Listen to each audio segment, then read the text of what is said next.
నాగ్గా చిప్ను ఫిక్స్ చేయించిన బంక్ నిర్వాహకులు 11 నెలల వ్యవధిలో 2 కోట్లకు పైగా దండుకున్నారు. సీల్ అయితే ఏమీ డ్యామేజ్ కాలేదు.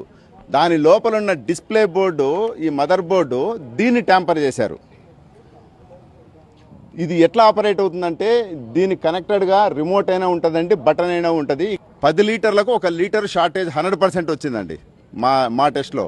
అంటే 100కు 10, 1000కి 100, యావరేజ్గా 11 మంత్స్ అండి.